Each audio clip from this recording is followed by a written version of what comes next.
Subjective questions पाई भय लगुच कि ताहेले एही board exam selection question series T तुम पाई आज वीडियो रे मु नहीं आछि गत 10 वर्षर प्रश्न तथा विभिन्न बुक्स एवं टेस्ट पेपर को प्रॉपर्ली एनालिसिस करी कार्बन एवं एहार यौगिक अध्यायर 10 टी महत्वपूर्ण प्रश्न एवं यह हेउची पार्ट 2।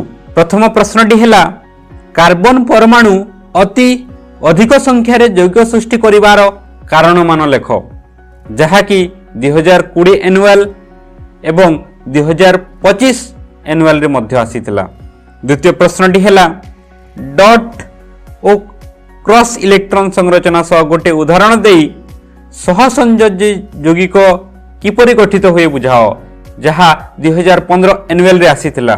तृतीय प्रश्नटी हेला इथानिक एसिड रो धर्म गुड़िक आलोचना कर। चतुर्थ प्रश्नटी हेला कार्बन रो विभिन्न रूपर वैशिष्ट्य संबंध रे आलोचना कर। कार्बन बहु संख्या रे जैविक सृष्टि करने को समर्थ कारण सह एही उक्ति को प्रतिपादित कर जहा कि 2018 एनुअल रे आसीथिला। पंचम प्रश्नटी हेला होमोलोगस श्रेणी काहाकू कहंती उदाहरण सह बुझाओ। होमोलोगस श्रेणी रो साधारण अनुसंकेत कोन बुझाओ जहा कि 2014 एनुअल एवं 2000 सप्लीमेंटरी रे आसीथिला। षष्ठ प्रश्नटी हेला कोनसी होमोलोगस श्रेणी रो आणविक वस्तुत्व वृद्धि हेले सेमानकर रासायनिक धर्म समान रहे मात्र भौतिक प्रकृतिर एक क्रमविन्यास देखा जाए काहीकि कारण सह बुझाओ।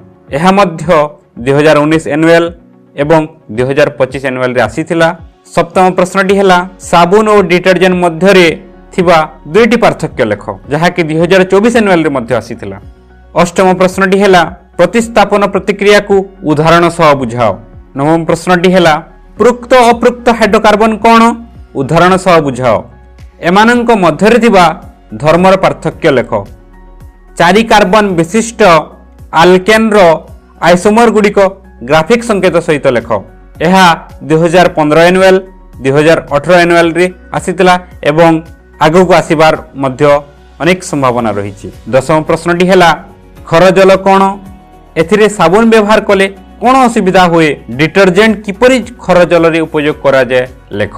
एही परी आहुरी महत्वपूर्ण प्रश्न गुड़िक पाइबा पई वीडियो को लाइक कर दियो एवं शेयर कर दियो तथा चैनल को सब्सक्राइब करी बेल आइकन दबे दियो। Thank you so much.